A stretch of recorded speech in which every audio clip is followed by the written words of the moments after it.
Public trust is one of the big problems for the Liberal Democrats to overcome in the final weeks before the election, with some voters still remembering the manifesto promises the party eventually dropped when it formed a coalition government with the Conservatives in 2010. Yeah, it was an issue Lib Dems leader Sir Ed Davey was repeatedly pressed on during the question time debate last night. Well, joining us now is Deputy Leader of the Liberal Democrats, Daisy Cooper. Good to have you with us this morning. I'm sure you were glued to your leader last night. It's still coming back to haunt, isn't it? Particularly the tuition fees. That's the one where your absolute voters felt betrayed, made out, you know, were loud and proud about their sense of betrayal at the time. And here we are still now, feeling that there's a broken trust. Well, I think trust in politics is really, really important, especially right now, given what's happened in the last Parliament, where I think the Conservatives have taken a wrecking ball to trust in politics and to standards in public life. But last night, Ed was rightly challenged on these issues, and I think people will have seen his response. He was open and honest and direct about some of the challenges that the Liberal Democrats faced. Must be worrying to you, though, that for something that was so long ago is still present in your core voters' minds, never mind the ones you want to persuade. Well, clearly for some people that will always be an issue that sticks with them. But I think what people will also remember from last night is some of the other things that Ed Davey was talking about. He has talked very passionately about his own experience of being a carer. He's talked about our plan to save the NHS and social care. We've talked about our plan to tackle the cost of living crisis as the first party to call for a windfall tax. I think by looking at some of the things that we've been calling for, our plan set out in the manifesto, hopefully we can rebuild that trust and people will once again be willing to put their trust and faith in us and vote for us on the 4th of July.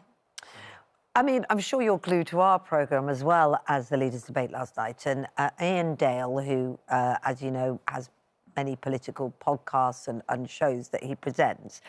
So Ed Davey has been on Good Morning Britain, but he said this is the only time he's not interviewed the leader of the Liberal Democrats election campaign, and he says it's one reason, and that is what is known as the Alan Bates mistake. This is not meeting Alan Bates when he was in position to do so, and he was in charge of the Post Office between 2010 and 2012, something he was directly responsible for in that coalition government.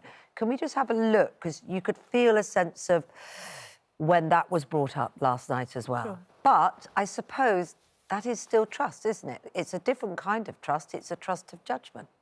It's a trust not to see somebody who was asking to be seen, who we now know was part of something that I think everybody finds deeply shocking on every level. Do you feel let down by Sir Ed Davey because of it? Well, look, this scandal is a national scandal of epic proportions. But again, I think Ed addressed that very openly and directly last night. He made it clear that he received that invitation to meet or that request to meet, and he said no on his 11th day in office based on the advice he'd received from officials. He then got a response from Alan Bates. So he received advice that it was based on lies, or he, you know, why did he not? My understanding is that he get? My understanding, I don't know what advice he received. I'm sure that will come out, you know, later through the inquiry. But my understanding is that at that point in time, there were other sort of judicial proceedings underway. But the point is that Ed did receive another letter from Alan Bates, and he insisted on meeting him. So he was the first minister to actually meet with Alan Bates, and he did so within the first 5 months. It was within the first 5 months of being a Post Office minister, the first ever Post Office minister to meet with Alan Bates, one of, you know, I think about 20 different ministers over, or one of 16 ministers over a 20-year period. And so, you know, Ed rightly said, you know, he is sorry that he didn't see through the lies. We know now that there is a huge conspiracy of lies that is unfolding in front of our eyes. And Ed himself and the Liberal Democrats as a whole supported calls for an inquiry. We supported calls for that to be put on a statutory footing so that the judge had powers to call in evidence and witnesses as well. And I think what everybody wants to see now is justice. We want to see justice for those sub-postmasters. Before we move on from the past and coalition, you know, his justification, for want of a less negative word, I guess, is that he didn't walk away. He stayed and literally said, rolled up his sleeves and fought. Does that mean, because if the polls be suggested, it's not going to be a majority for the Liberal Democrats. In fact, they're going to be in third place still. Would he go into coalition again? You know what? We know that there are millions of people around the country, probably including many of your viewers, who have not made up their mind yet as to how they're going to vote. We are not going to take any votes for granted by talking about what might happen the day after the general election day. Is that because you think saying now you'd go into coalition would put people off voting for the Liberal Democrats? No, it's because we want to win over the trust and support of people. We want people to go out and vote for the Liberal Democrats on the 4th of July, particularly in those areas where we are the key challengers to the Conservatives and where we have the best. But if you don't do what Ed Davey said and rolled up his sleeve and fight, then it's a wasted vote for the Liberal Democrats, isn't it? No, it isn't. Every single vote for the Liberal Democrats will be a vote to have champions in Parliament trying to save our NHS and social care. And I'll tell you what, let's hear from one of the voters. One thing we've been doing on Good Morning Britain is the People's Panel, and I think that's so important. We can sit around here and with facts in our hand, but really the people that matter are out there who are watching this show this morning. Let's hear from Tia. Let's hear from Tia, one of the voters.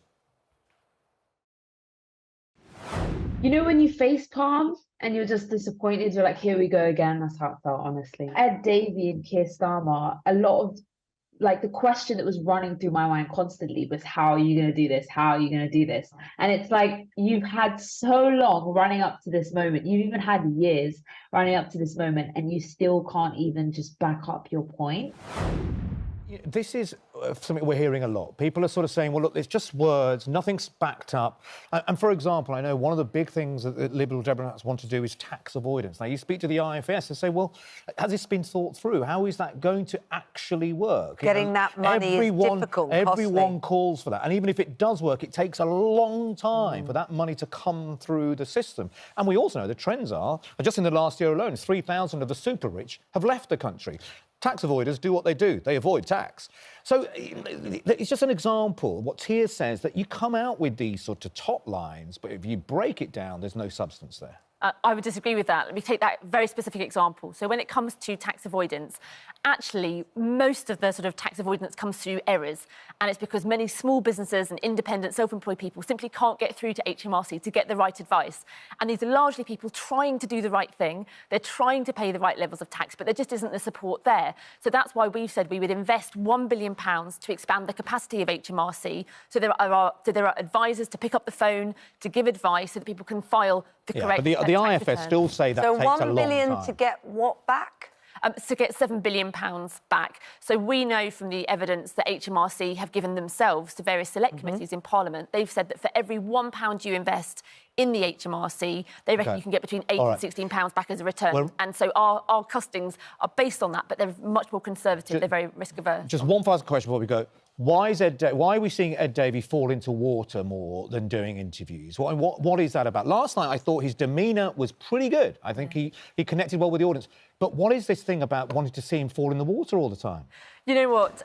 Ed said himself that we don't take ourselves very seriously as politicians, but we do take our politics. You're a political party. We want you to take yourself seriously. That's exactly what Tia's just been saying. But we take our politics very seriously, and every single stunt that Ed has taken part in, he has done interviews, and every stunt has delivered a very serious message. So when he fell off the water, the paddleboard, he was there talking about our plan to end the terrible scandal of sewage dumping. When he was on a water slide, he was talking about our plan to put a mental health practitioner into every primary and secondary school. But he had to do that on the water slide, did he? Well, I think it grabbed the people's attention and it actually connected with people on a human level. And I think given how desperately difficult people's lives are right now, I think we brought a bit of a sense of humour and fun. We'll speak to you next time live from Alton Towers, Stacey. Look forward to it. Stacey Cooper, Deputy Leader of Lib Dems, thanks for joining us this morning.